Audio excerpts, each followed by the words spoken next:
আজ 23শে জানুয়ারি নেতাজি সুভাষচন্দ্রর জন্মদিবস পালিত হল বহরমপুরের কংগ্রেস ভবনে। প্রাক্তন প্রদেশ কংগ্রেস সভাপতি অধীর রঞ্জন চৌধুরী মাল্যদানের পরে জাতীয় কংগ্রেসের কর্মকর্তারা একে একে মাল্যদান ও পুষ্পার্ঘ্য নিবেদন করেন নেতাজি সুভাষচন্দ্রের অবক্ষ মূর্তিতে। স্মৃতিচারণ করে অধীর রঞ্জন চৌধুরী মিতালি সুভাষ ও স্বামী বিবেকানন্দের ভারতবর্ষের প্রতি অবদান মনে করিয়ে দিলেন। প্রত্যেকটি পার্টি অফিসে আজকে শ্রদ্ধার সঙ্গে নেতাজির জন্মদিবস পালিত হচ্ছে। তারা তাদের মতো করে জন্মদিবস পালন করছে। মুর্শিদাবাদ জেলা কংগ্রেস ভবনে সারা বছর যে অনুষ্ঠান হয় দাদার নির্দেশে, তার মধ্যে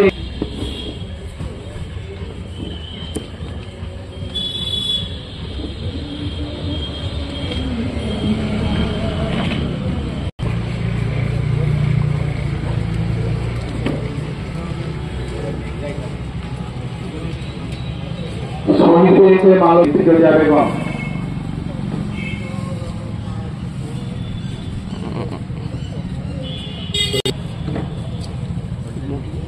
এবার নেতাজির প্রতি শ্রদ্ধা জ্ঞাপন করবে যারা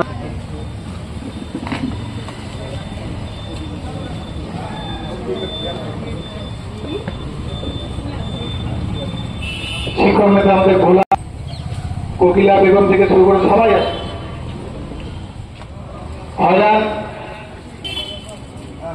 আমাদের কাউন্সিলর কানাইরা রয়েছে। কানাইরা কেউ কখনো ভাবতে পারে না নেতাজিকে বাংলার রাজনীতিতে আলোচনা করে যে অসম্মান করা হয়েছে, করা হয়, করার চেষ্টা করা হয়, আপনারা দেখেছেন। আমি যখন পার্লামেন্টে ছিলাম একদিন, পার্লামেন্টের মধ্যে একজন সরকারি দলের লোক খুব উৎসাহ ভরে নরেন্দ্র মোদীর প্রশংসা করতে করতে বলছে যে সেদিনের বিবেকানন্দ ছিল, তার নাম ছিল নরেন্দ্রনাথ দত্ত, তার জায়গায় চলে এসছে এখন নরেন্দ্র মোদী। তারপর আমার বক্তব্য ছিল দেখুন সব কিছু করে, কিন্তু মহাপুরুষদের রাস্তা চেনা যায়। পবিত্র মা গঙ্গার সঙ্গে গোবর্ধন নালার তুলনা তো করা চলে না। তাই যারা নেতাজির সঙ্গে কলকাতার রাজনীতিতে তুলনা টানে এবং সেটাকে নীরবে হজম করে কেউ গর্ব অনুভব করে, তখন তাদের উদ্দেশ্যটা বলতে হয় যে মা গঙ্গাকে কখনো চেষ্ট করে খাল বানিয়ে দেবেন, এটা আমাদের লজ্জা বাড়ে, অপমান বাড়ে। আপনারা এসেছেন নেতাজির জন্মদিন, বিপ্লবী নেতাজি,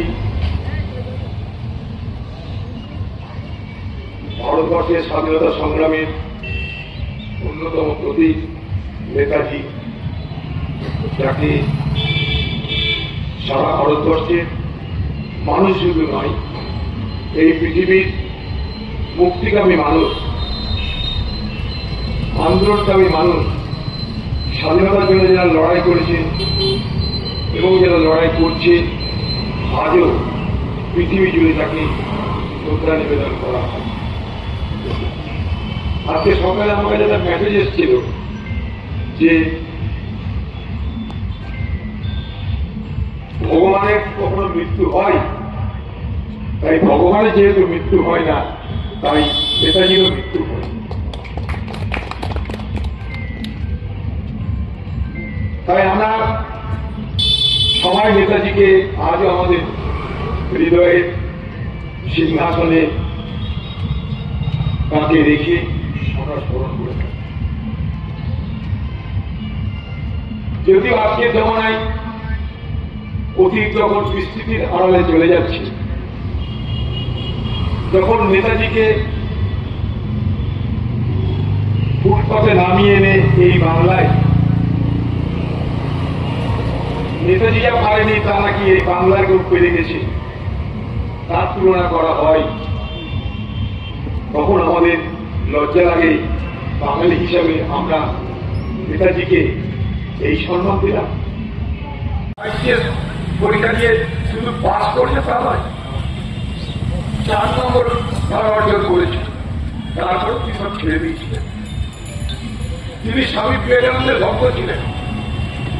স্বামী বিবেকানন্দের সেই কথা বারবার তিনি উচ্চারণ করেছেন যে service to the man is service to the god. অর্থাৎ মানুষকে সেবা করার মধ্য দিয়ে ভগবানকে সেবা করা যায়। এই ভারতবর্ষ এবং দেশটা স্বাধীনতা অর্জনকে তার জীবনের লক্ষ্য। তিনি একদিন বলেছিলেন যে man, money, material by themselves cannot bring freedom and victory. অর্থাৎ মানুষ, টাকা, সম্পদ আমাদের স্বাধীনতা দিতে পারে না।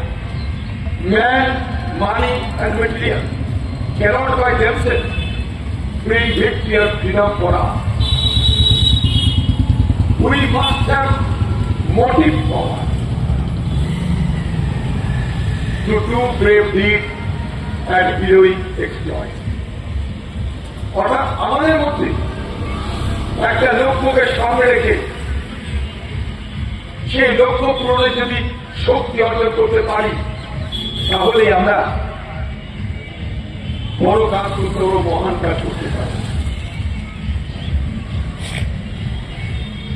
সেই নেতাজি যিনি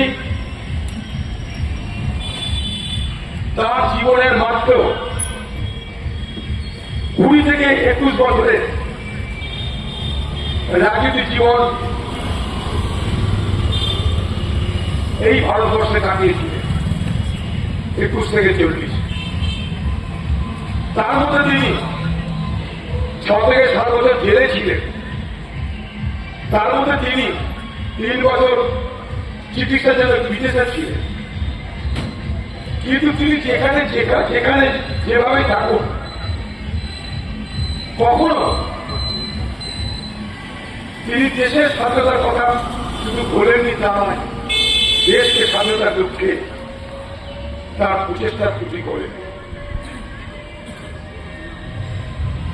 আমরা কেউ ভাবতে পারি 93 দিন শুধু সমুদ্রের তলা দিয়ে সাবমেরিনে চড়ে সঙ্গে আবিদ হাসানকে নিয়ে জার্মান থেকে মোজাম্বিক, সিঙ্গাপুর হয়ে তিনি ভারতবর্ষে প্রবেশ করার চেষ্টা করেছিলেন। 93 দিন শুধু জলের তলায় ছিলেন তিনি ভারত। নেতাজিকে আমাদের আরো মনে করা দরকার এই কারণে যে নেতাজি এবং চিত্তরঞ্জন দাস এ বাংলার দুটো রাজনৈতিক ব্যক্তিত্ব, যারা সেই দিন শুধু হিন্দু সমাজ নয়, মুসলমান সমাজেও সম্মানিত হতো এবং স্বীকৃতি পেত। সেই দিনেও যখন ব্রিটিশ হিন্দু মুসলমানের বিভাজন করে রাজনীতি করতে চাইছে, তখন নেতাজি ছিল উভয় সম্প্রদায়ের কাছে একটা আদর্শ।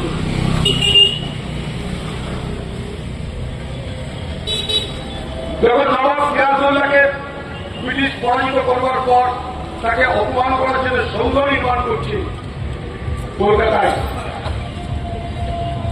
অলওয়েজ সৌধ, তখন তার বিরোধিতা করে নেতাজি সুভাষচন্দ্র বোস ফজলুল হক সরকারকে বাধ্য করেছিল সেই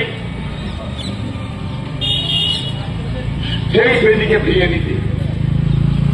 তাই তার সঙ্গে আমাদের হৃদয়ের সম্পর্ক, তার সঙ্গে আমাদের অন্তরের সম্পর্ক, তিনি আজও তাই শ্রদ্ধা অর্জন করেই চলেছেন এবং তিনি এইভাবেই আমাদের মধ্যে বেঁচে থাকবেন। সে বিতর্ক চলতে থাক, কিন্তু আমরা মনে করি তিনি আজও আমাদের হৃদয়ে তার আদর্শের জন্য, দেশের প্রতি তার গভীর মমত্ববোধ, দেশপ্রেমের জন্য, তার জীবন উৎসর্গ করবার মধ্য দিয়ে তিনি যে দেশপ্রেম রেখেছেন তাকে মনে রাখার জন্য আমাদের মধ্যে তাকে আমরা বাঁচিয়ে রেখেছি, বাঁচিয়ে রাখবো। Jai Hind. Bureau report, KTN Panchgram news. আপনি কি দীর্ঘদিন ধরে ভাবছেন যে একটি ই রিক্সা কিংবা টোটো কিনবেন, কিন্তু বিশ্বস্ত কোনো প্রতিষ্ঠান খুঁজে পাচ্ছেন না? তাহলে আর চিন্তা না করে আজই চলে আসুন সামিম এন্টারপ্রাইজে। আমাদের এখানে আপনি সুলভ মূল্যে পেয়ে যাবেন বিভিন্ন নামি দামি কোম্পানির টোটো, ইলেকট্রিক স্কুটি, ই রিক্সা, লোডার টোটো, ইনভার্টার এবং গাড়ির সমস্ত রকম স্পেয়ার পার্টস সহ আরও বিভিন্ন জিনিস। এছাড়াও আমাদের এখানে থাকছে পুরনো টোটো এক্সচেঞ্জ করে নতুন টোটো নেওয়ার এক দারুণ সুযোগ। মনে রাখবেন, আমরা পশ্চিমবঙ্গ সরকারের লাইসেন্স, পাসপোর্ট, টিসি নাম্বার দিয়ে টোটো বিক্রি করে থাকি। তাহলে আর চিন্তা কিসের? অতি দ্রুত চলে আসুন বহু গ্রাহকদের বিশ্বস্ত প্রতিষ্ঠান সামিম এন্টারপ্রাইজে। আমাদের ঠিকানা 5 গ্রাম দক্ষিণ মোড়, কুলি রোড, মুর্শিদাবাদ। আমাদের মোবাইল নাম্বার 9734866396 অথবা 9733494776।